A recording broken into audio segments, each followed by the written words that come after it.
Eagle looking great. Your go.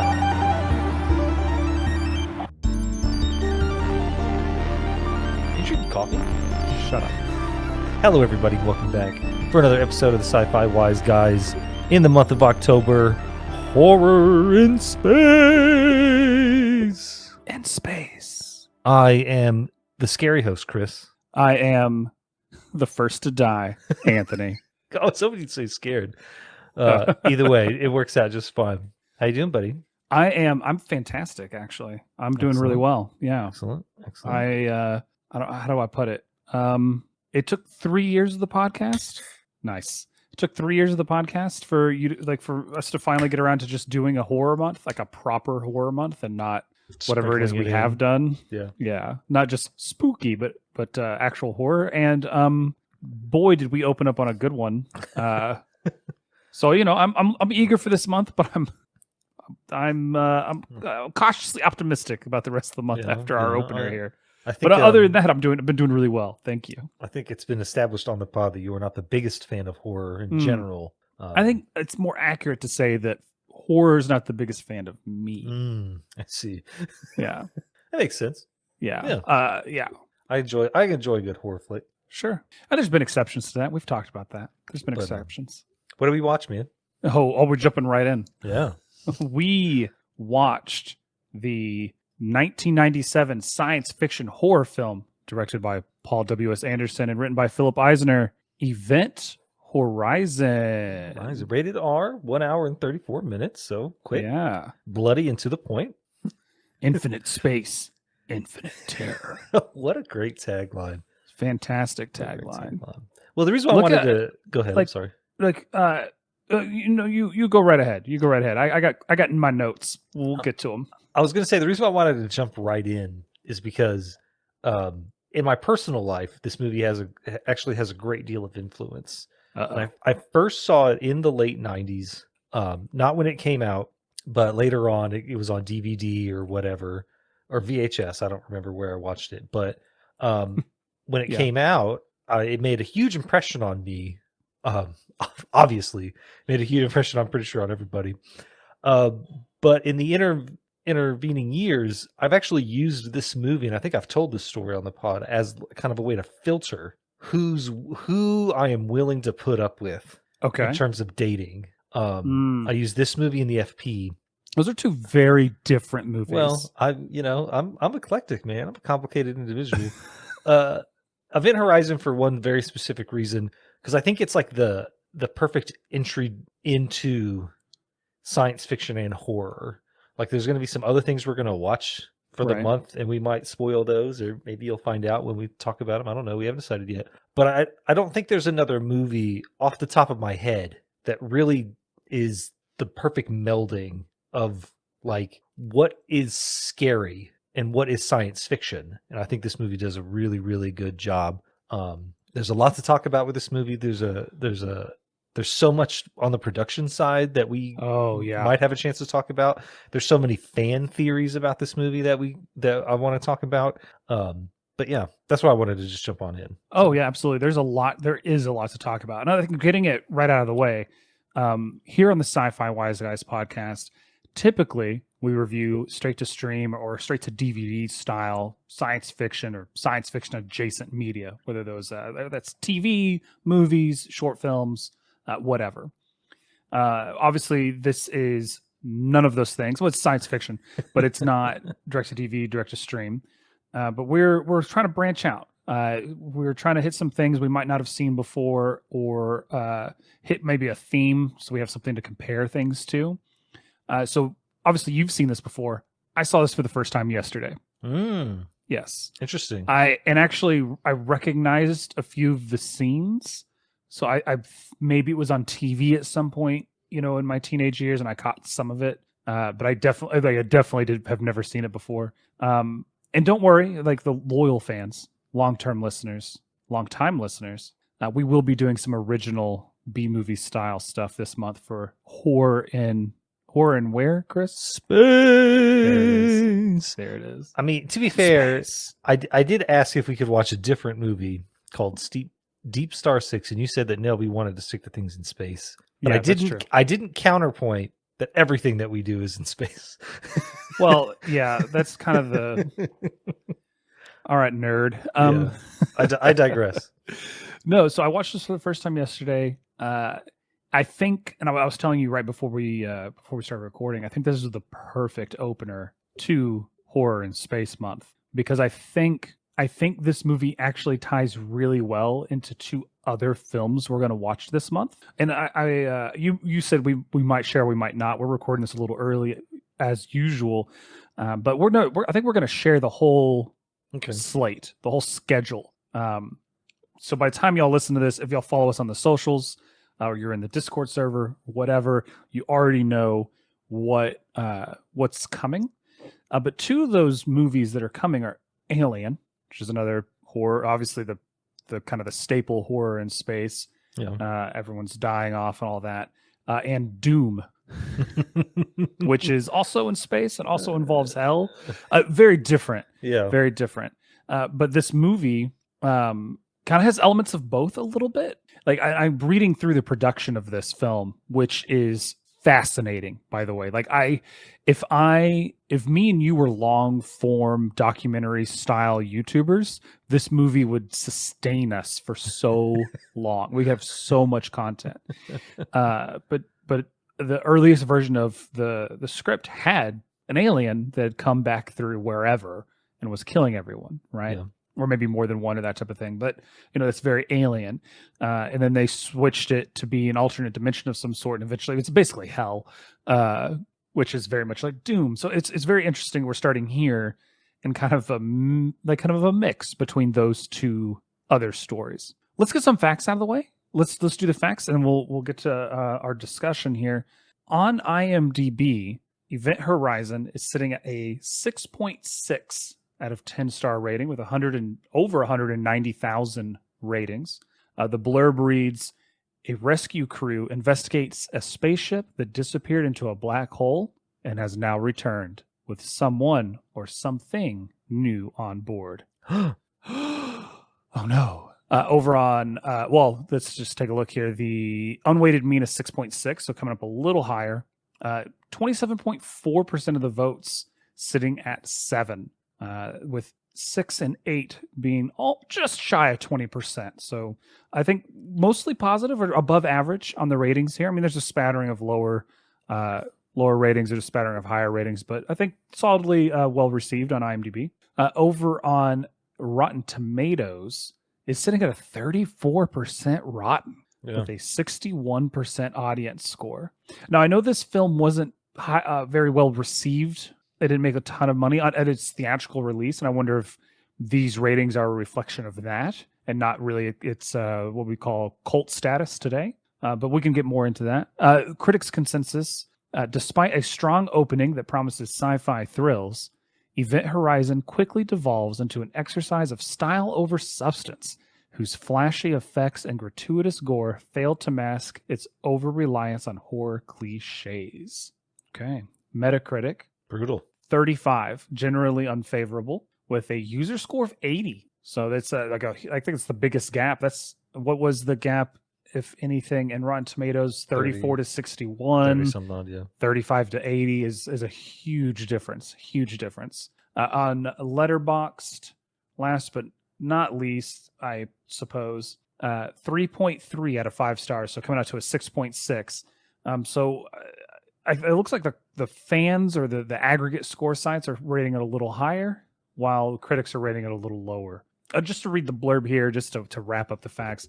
In 2047, a group of astronauts are sent to investigate this and salvage the starship Event Horizon, which disappeared mysteriously 7 years before on its maiden voyage. With its return, the crew of the Lois and Clark discovers the real truth behind the disappearance of the Event Horizon and something even more terrifying. Lewis. What did I say? Lois. Lewis. It's a weird name for a rescue ship. When it popped up and said, "Oh, the Lewis and Clark," I thought, "Oh, it's an exploration ship." Right away, I went to exploration ship, and it was like search and rescue, and I was like, "It's close, I guess." It's pretty close. Yeah, I like that. Miller just calls it the Clark the whole time. I liked that. Yeah, the L and C. That's what I would call it. Oh, that's a good one. 73% of Google users like this movie. Google users, 73% of the Earth. Well, Anthony, this is a movie that I don't want to say that I chose it. You chose it, more or less chose us. But you saw it for the first Yes, time. it did. Yes. So I'm going to go ahead and give you the floor and give me your initial thoughts and opinions. Initial thoughts and opinions. It is definitely a bit of a mixed reaction to this. I think right off the bat, it's pretty. It moves at a very quick pace, which I enjoyed and then didn't enjoy. I definitely feel like that hour 36 could have been stretched out another 10, 15 minutes, fleshed out some of the meaty bits of the movie. But I do enjoy that it just jumps in and like, hey, here's the basis, let's go. Some of that does take a little bit of like my suspense of disbelief was definitely tested with some of the early scenes. not just the fact like the way they travel makes no sense. Like, hey, you got to get in the pods, whatever they called them, the sleep chambers, because we're going to jump, ion drive's going to come on. We're going to jump 30 Gs and you don't want to be out here when that happens. But if the ship had jumped from basically 0 to 30 Gs of force, why aren't all of their things like they just left coffee cups on the table? I'm like, none of that moved. But but whatever. Yeah. But whatever. Continuity error.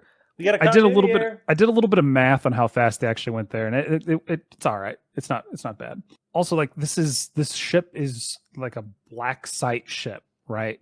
The Event Horizon, not the Lewis and Clark. You'd think they would have more than 20 minutes of prep time before leaving. Like they could have got. Like, it sounds like he got the signal that it was back and immediately jumped off and went. Like, there's nothing, like, they could have prepared more than one crew. There could have been a bigger crew. There could have been a crew that knew what was going on. Like, there was just, like, the setup was a bit dubious, but at least it gets you through very quickly. Chekhov's giant explosives, as soon as they get on the Event Horizon, I'm like, oh, look, they're going to blow those up. Yeah. Maybe more than once.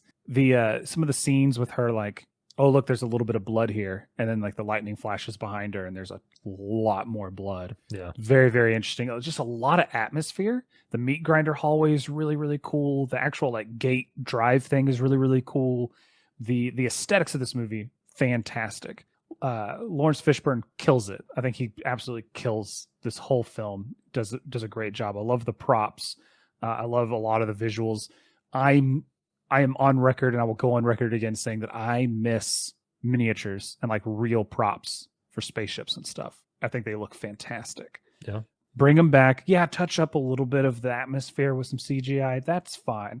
But give it to me. Put some real lights on it. That's just awesome. I think that everything that this movie builds with atmosphere and great, this is the tomb, great lines, gets kind of cut at the knees with the fact that it's an incredibly, incredibly predictable plot. Now, the idea of like what actually happened to the Event Horizon, or really what happened to its crew, that's maybe not as predictable. But just, oh, hey, yeah, Weir's going to be a bad guy. I just knew, like 20 minutes in, I was like, the way this guy's acting, it's like, oh, look, he's going to end up being evil in some way. He is a suspicious fish from the jump. Right away. Yeah. Spoiler alert for my idiot of the movie, but it's weird.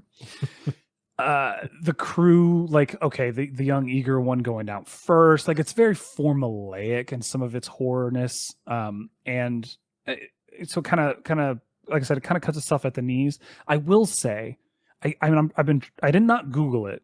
I just wanted to ask you, like the idea, and we're spoiling the movie at this point.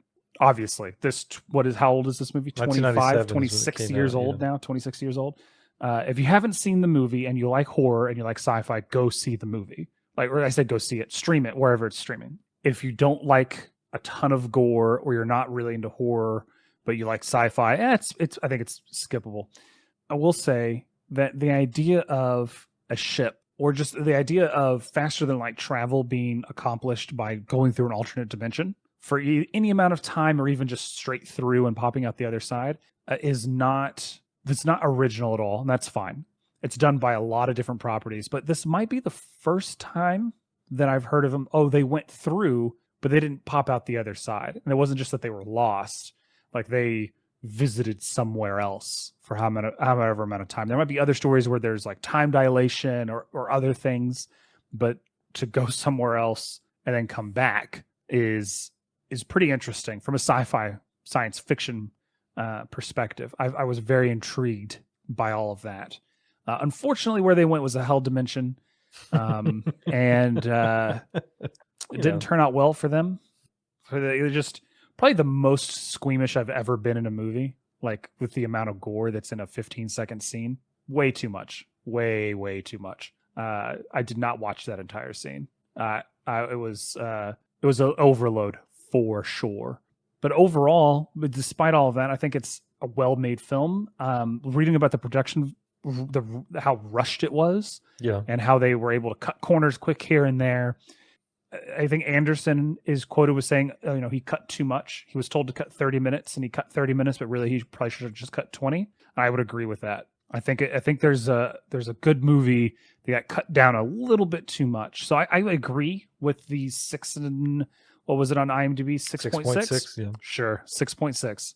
I'm right there with it. So that you asked me for my initial thoughts and opinions. They're all there, man. Laid bare. Oh, and John Isaacs. It's always like Captain fantastic. Lorca. Yeah, so good.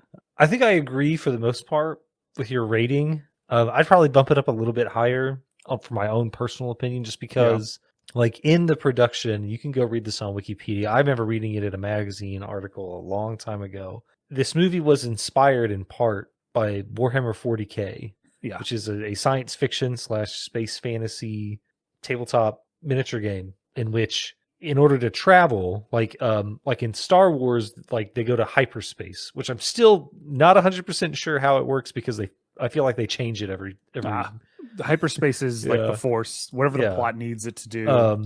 But in Star Trek, they travel at warp speed, which means they just travel faster than the speed of light. But in Warhammer 40K, they do, as you mentioned, go to a parallel dimension called the warp, where demons live. Cool. It's the safe way to travel, right? A lot of fans, as long as the God Emperor is there to bless us, I think we can do whatever we want. A lot of 40K fans believe that Event Horizon being kind of an unofficial prequel, where mankind first discovers. And like I said, you can read this all on Wikipedia.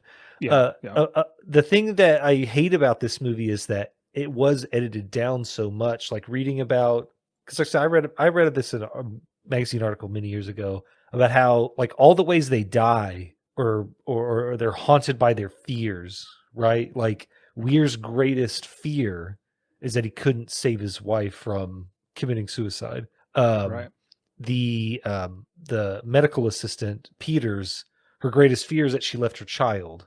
And so she is haunted by a child throughout this movie.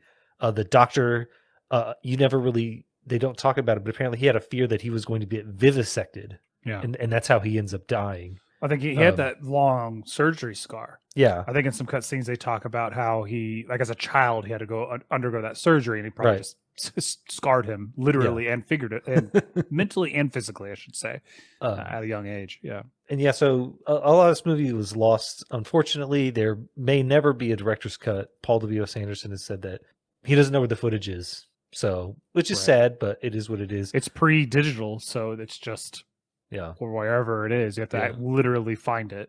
Yeah, there's not a copy somewhere. And that tape is probably degraded, decaying at this point. Oh yeah, you mean like the VHS tapes, or even like the cassette tapes where you'd record over them like 7 or 8 times? Well, no, even if it's the last thing there, it's just like. Well, I mean, the celluloid. Oh, is probably decayed. You've never made a copy of a copy of a copy of a copy? No. Kind of unrelated, Event Horizon, I think a great name for a starship that you're attempting to travel to an alternate dimension. That's a great name, especially using a controlled singularity. That's really on the nose, isn't it? I think my the thing I like most about this movie is how you kind of talked about the sets and how it's very the word pretty isn't the right word because it's horrific. But like the gate engine or whatever it's called, was it purposely designed to look like a torture chamber? Oh yeah.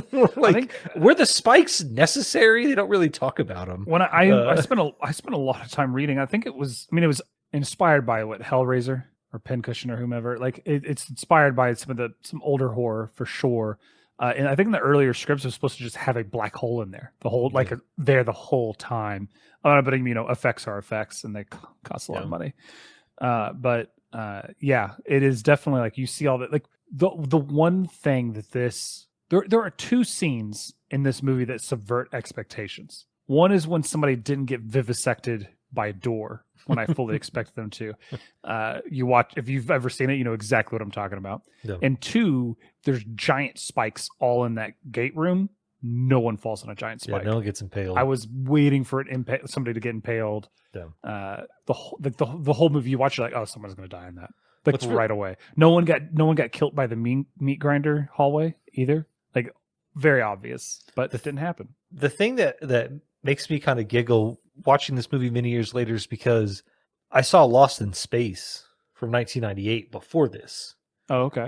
which kind of has the same themes a little bit, like a spaceship trying to use an experimental form of travel. Mhm. Except in Lost in Space, they get transported to a different time, yada yada yada, and it's not as scary.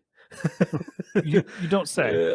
But I remember watching Lost in Space and then watching this movie, and then thinking like, man, I feel like these are all, like not the same type of movie, but I feel like they're like not necessarily the themes are the same, but I feel like they were the same design studio, worked on Like, both, or the same set designer or something. oh, okay. I mean, let's see, see. it's new. It was New Line Cinema for Yeah, Lost not in even. Space, and then Event Horizon was Paramount.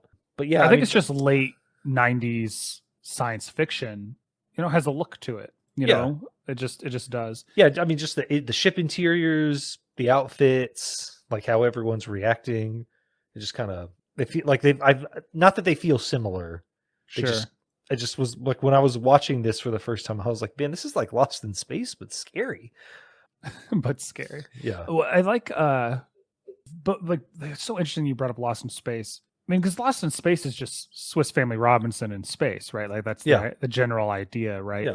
But these stories of explorers doesn't have to be space explorers, but just explorers in general getting lost or their travels to somewhere is it's so ingrained in us. Like it's just when we first discovered when Europe first discovered the new world, the Americas, right? And oh, there's cities of gold and there's this and there's like all these things. And then it's the same idea with space travel, right? Oh, once we get out to space, we're going to have all these wonderful things and things will be this, that, and the other. But you get these same type of stories like Lost in Space or like Yeah. Event Horizon or any number of movies or television episodes or books or whatever about that just explores and the horrible things that happen to him or the wonderful things that happen to him. I looked up Lost in Space 1988 or 1998, excuse me, when you brought it up. I've never seen it. I did not know that Matt LeBlanc was in that movie. That's Oh interesting. yeah, no, there's a great that picture right there on IMDb. That's an amazing. That's the best scene in the movie. Is that Matt in there? Yeah, that's Matt LeBlanc. Yeah, with his Iron Man helmet. Like that Interesting. that helmet pops out from behind his jacket because he's wearing Yeah. this like he's wearing like this really cool exosuit kind of thing, but he's Yeah. wearing this jacket over it, and the helmet comes out and slides over his head and closes. Oh, that's cool. And Iron Man straight up stole the effect. Like Oh 10 yeah. years later. Maybe we'll have a palette cleanser in in space November. Some And we eye can watch bleach. that. Yeah. Yeah. Yeah. So I'd like to talk about the production a little more. Sure. My Oh, favorite thing please. about the production is that for that scene that you're talking about, that 15-second, Oh, I'm yeah. gonna call it a gorgie. Yeah, that's accurate. So apparently, amputees were Mhm. hired to do that stuff, which I think is really cool. Apparently, pornographic actors were also hired to make the some of the background stuff to look more believable, which is pretty cool. They got to get paid. No, I just Yes. there's a bunch of deleted scenes. Oh yeah. Miller finding a tooth. Peters hallucinates her son's legs. Excuse me, supposed to be covered in maggots. They're supposed that scene where Miller finds the vivisected body of Captain Lorca is supposed to Oh be yeah. much longer. At some point, maybe we'll get to see the deleted scenes. I don't know. There are a Uh, few deleted scenes or storyboards on like DVD special features, that type of thing. But I don't know. It doesn't seem likely. Personally, like reading through what was edited out of the Gorgie made me sicker than what I saw of the Gorgie. It's pretty messed up. Yeah. It's pretty extreme. Like the first cut of this movie got NC-17 rating. Well, apparently, what might have helped it being so rushed is that apparently at the beginning there's supposed to be a whole scene where Weir can like the people are talking, not the crew of the Lewis and Clark, but like because I guess he's part of the IASA. Yeah, not sure what that stands for. I assume International Aerospace and Aeronautics. Okay. But yeah, there's supposed to be a whole scene with them discussing the ship itself. Maybe one day. It's definitely not a movie for very squeamish people. No, like, in any way. I think my favorite character of this movie is probably Cooper. I was thinking Cooper in my head right as you said it. Yeah, 100%. He's so great. Richard T. Jones. I don't remember another movie that he's been in. Let's see. Let me check out his IMDb here. Let's see. Oh, he's in The Rookie, which is not a movie but television. Maybe there's show. a reason why I've never seen him in anything else. Collateral. Well, not exactly. Traffic Cop #1. Let's see. Yeah. He's in 10 episodes of Santa Clarita Diet. Yeah. Not a whole lot of stuff, but he's had a career. He was in Super 8. That's right. He was in Godzilla. Huh. Yeah. He's been in a lot of things. He's a working actor. He's been in a lot of things that I recognize and a few things that I've seen him in. No, but he's so funny. Like like aside from the weird kind of sexual harassment, kind of sexual harassment. Yeah. No, just the kind of weird. Kind it's just like it's a little unnecessary in a lot of ways. But no, he's great. I didn't realize he was also a member of the Cerritos security, crew at some point. There's Baby Bear all over the place. Yeah. No, just I think every scene that he is in is awesome. Like when he gets blown off into space and he's like calculating the different ways he can get back to the ship. I thought that was pretty fun. Like math genius or incredibly lucky. Which one? Why not both? A little bit of column A, a little bit of column B. Okay. 4K Lonos Dos. No, like I said, aside from the weird sexual harassment, I think he's great. What's funny is we never really see his fears. Like, no, and I he's know never really on the ship. Yeah, that's true. He doesn't spend a lot of time on the ship at all. Like he gets on, he gets off. Yeah, he's there fixing the other one. So I don't think he's he's not impacted. Can I? How do I do this? Oh, so you talk about never have seen him before. Real quick, he was in a movie called "What's Love Got to Do It?" What's Love Got to Do with It? Is that Lawrence Fishburne? Which is about Tina Turner. Lawrence Fishburne plays a character. I've never seen this. Lawrence Fishburne plays a character called Ike Turner. Oh. And Richard T. Jones plays a character named Ike Turner Jr. I don't know. We'll see. I think this is like has nothing to do with science story fiction. Of singer Tina Turner's rise to stardom and how she gained the courage to break free from her abusive husband, Ike Turner. Big Ike. That's not science fiction. You are 100% right. In any way. Any way.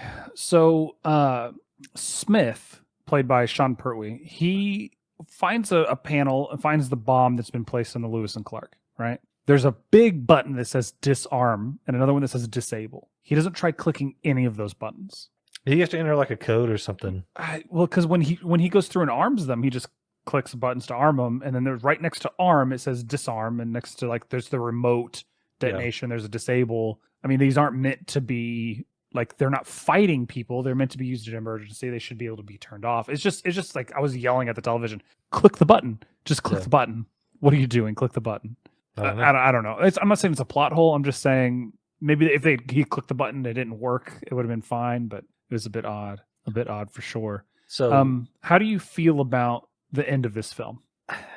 You are on record saying that a lot of horror movies, they got to do that one last little scare thing at the end, and they got to nope, nothing's actually good. But this kind of did a little bit of kind of did that, kind of didn't. We still don't know, right? Because the hatch closes while Homeboy is screaming for someone to get him a sedative. Nobody moves. Like the two guys that are with him are just standing there. No one runs off to get a sedative. So I don't know. In terms of the ending itself, like if you're talking about like the very end of the movie, when the movie actually stops, I think it's okay. When the prodigy comes on. Yeah, definitely not the soundtrack I was expecting for sure. Not at all. No. Like what a tone shift. Just the music over the credits quickly took me out of the movie for sure. No, I mean I think it ends well. Like I mean the weird like I've been watching and I think I mentioned this on the pod. I've been watching a lot of Supernatural. And in your spare time, not even for the podcast, just in your spare time. In my spare time, yeah. And so many like situations in that show devolve into just two people punching each other. Like and I get that it's it's supposed to be this kind of like weird. I don't even like it's a CW show, right? Yeah, I think But like I'm an angel, right? I have the power to call lightning, fire, bugs, locusts or whatever. But I'm just gonna punch a dude, and because those are the effects we can afford, right? And I just like a weird naked Sam Neill and Lawrence Fishburne punching each other. Like it's just kind of like I saw Sam Neill's dick, or at least his stunt double's dick. I don't know. Like I didn't rewind that scene, but it went by so quick. I was like, that looks fake. Like I can't tell what's happening in there. I'm not going to rewind it to find out. Did you read that it took him 7 or 8 hours each day to get fully in makeup for those closing scenes once he has all the scars and whatnot? No, I did not. Yeah. And then like his face, his eyes sewn shut. Yeah, which is crazy. Which is probably why most of it's just a close up on his face, so they don't have to do makeup over the whole body. Yeah. It's just like another like movie where Sam Neill, where I don't know where he's from, because you hear his New Zealand accent come out in like the opening few minutes. He's wearing an Australian patch. Yeah, but like in the first 5 or 10 minutes when they're in there having that meeting, like you hear that accent, and then for the rest of the movie, he sounds like he's not from there, which I don't get. Which is another Jurassic Park thing. Yeah, I don't know. Maybe it's one of those things like, oh, I have this accent, and as he's around Americans, it just kind of goes away. I don't know. I don't know. I think my Sam Neill. What a great actor. Jolie Stark, or not Jolie Stark, Jolie Richardson. I'd like to talk about her. Yeah, plays the character Lieutenant Stark. Not Natasha Richardson, but the sister of Natasha Richardson. Oh, who is the late wife of Liam Neeson. I don't know if you knew that or not. No, I did not. I don't play 6 Degrees of Kevin Bacon. It doesn't matter to me, but interesting enough. Well, I knew who Natasha Richardson was because she's been in a bunch of movies that I had seen and I really liked, and then I found out what happened to her, and it's sad. I didn't know she was married to Liam Neeson. So, but yeah, Jolie Richardson, been in a lot of stuff. 101 Dalmatians, very, very different than than this. Horizon. I mean, she's definitely like, just looking at IMDb. I mean, from 2018, there's what like 15-ish things she's been in the last 5-6 years. So, I mean, she was in The Patriot, Girl with the Dragon Tattoo, Vampire Academy. I mean, she's been in a lot of TV. Yeah, lots of television. Yeah, but definitely another working actress. She's just great in this film. 72 episodes, nip tuck. Oh, there you go. So, well, I show 100, but okay. You think like if you had to pick 2 characters that were going to live at the end of this show, was it Stark and Cooper? I mean, from the get go, like, well, no, not at all, right? No, yeah. I definitely expected Lawrence Fishburne to survive. Not sure what's going on there. Yeah. I guess technically Justin survives, as far as we know. Yeah, he's stuck in the grav couch. Yeah. Wow. Did you have an idiot of the movie? I've kind of given mine away, but I'm going to back it up in a minute. But who's your idiot of the movie? I mean, like, I feel like it's weird, but like I don't necessarily think he qualifies for being an idiot of the movie, because I feel like from the beginning he was never going to leave. Like from the very first instance of him, and it again, this could be a byproduct of the editing of the movie. Him seeing his dead wife all the time before he ever gets on the ship, right? Like we don't know when she dies. He talks about how his work consumed him and how he didn't see that she needed help when she needed it, and that's probably what caused her to do what she did. Like, was the because he built or he designed the Event Horizon warp drive, or not warp drive, Gate drive or the gate whatever, drive yeah. or whatever. So like, did he build this thing for the sole purpose of trying to go to a different place, maybe to find his wife? We don't know. Like, Oh, interesting. that's lost in the sauce, right? Yeah. So I not 100% sure if I would qualify him as like the idiot, because I feel like he's the catalyst going like to kickstart this movie. If Weir Mhm. never exists, we don't have the movie.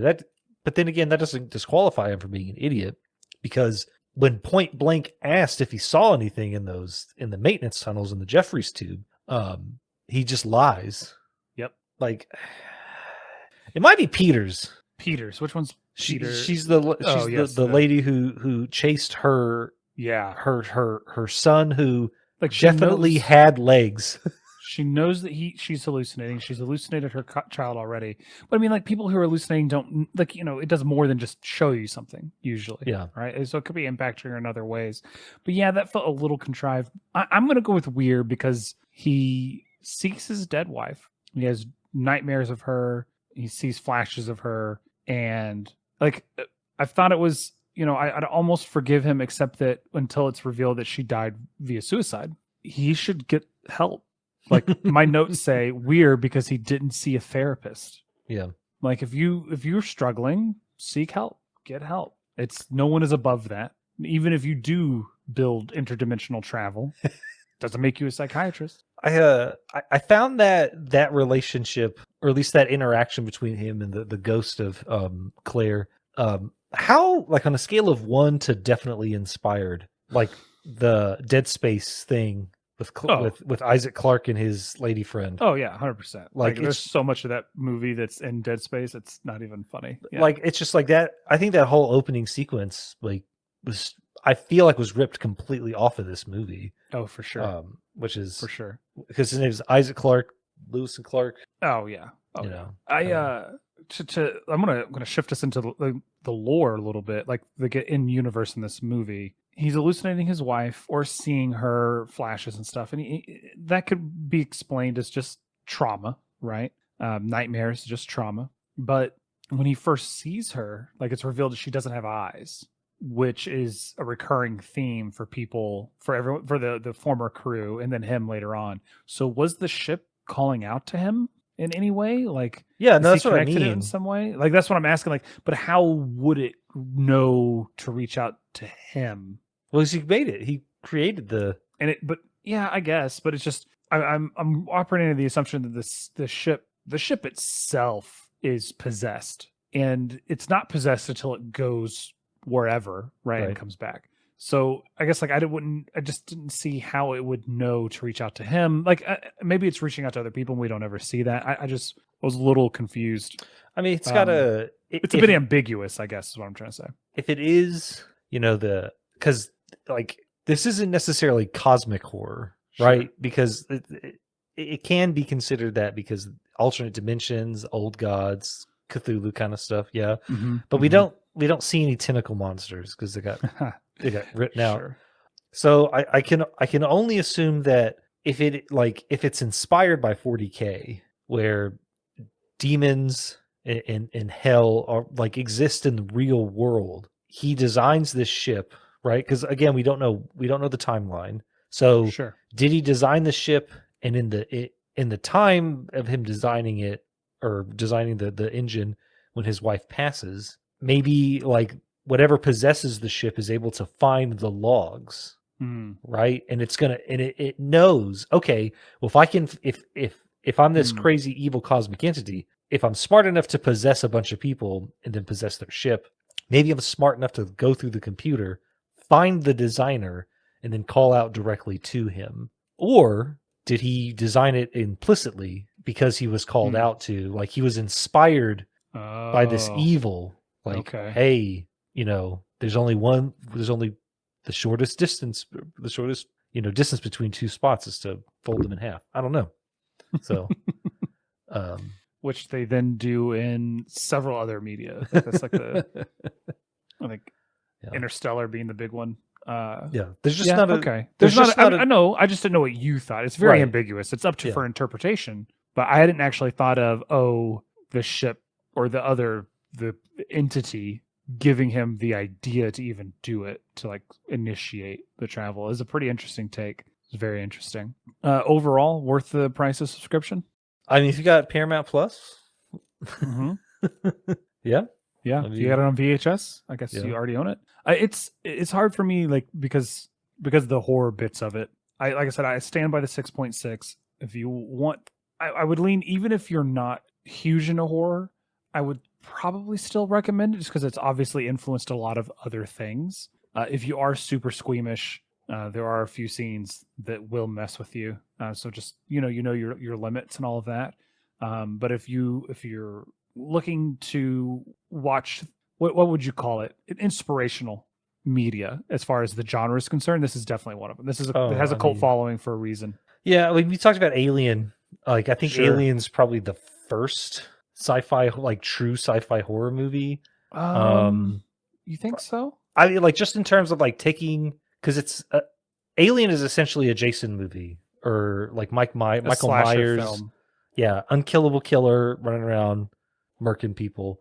Like, but I think it's, when I say the first one, I might mean that it's the first one that like really nails it, right? Like the suspense, the atmosphere. And I mean, and that could just be, because Oliver Stone's just really good director. But I think this movie is a foundational piece in the genre. Like if you like horror and you like science fiction, you haven't seen it yet, you should watch Event Horizon. For all its flaws, I think it does a lot of things really well, because this is a haunting movie, like that movie House on Haunted Hill, or even The Shining. Definitely. I think it was billed as, or like when he was pitching it was The Shining in space, right? Yeah, it's definitely like ghosts, possession, all that stuff. Like this, I think this movie's a foundational. I'm actually kind of surprised that I didn't know more about the plot of this film. Like I had no idea that it was going to take a supernatural turn at all, right? So it was very interesting. Yeah, I think I'd recommend it with just those few caveats. Obviously, if you have to get your parents' permission before you watch a rated R film, this is probably not the one for you. Fair enough. We kind of talked about the rest of the month we're going to be watching Planet of the Vampires from 1965. I'm expecting some super cheesiness out of that one. We'll be checking out Alien, as we've mentioned several times, Doom, and then finishing out horror in space with I think probably you called Alien kind of the beginning of horror in space. I would call this like the end game for horror in space. I also said it was directed by Oliver Stone. Correction. Oh, it's not. Ridley Scott. Yeah.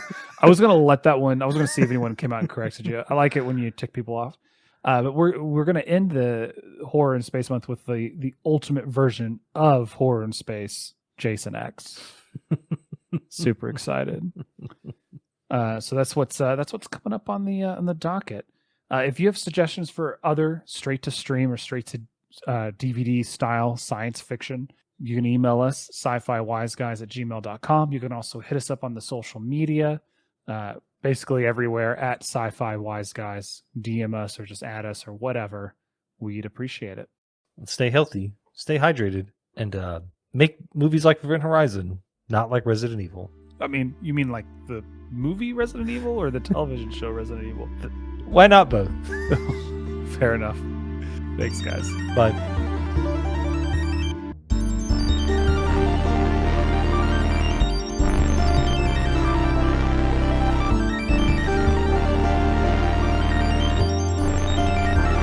Has landed. Oh, we forgot to talk about your 1-star review. I'm so sorry. We can talk about it now if you just want to cut it in there. Yeah, we can add it as a sting. Sure. You want me to read it? Go ahead and read it. Yeah. I actually in an empty theater, no one can hear you scream. From October 19th, 1999.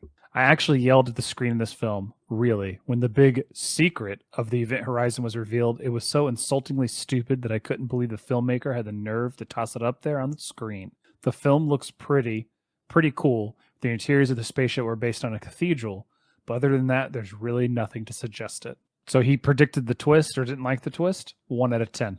Yeah. Lawrence Fishburne, this makes you a horrible actor. Yeah. Too bad that the director had a twist that this person didn't like. Yeah. If he could have given it a 0, he would have. Yeah. I see that How would you rate this 1-star review? I would rate this 1-star review a 10 out of 10. Only because of the title. The title is Yeah. fantastic. In an empty theater, no one can hear you scream. Fantastic.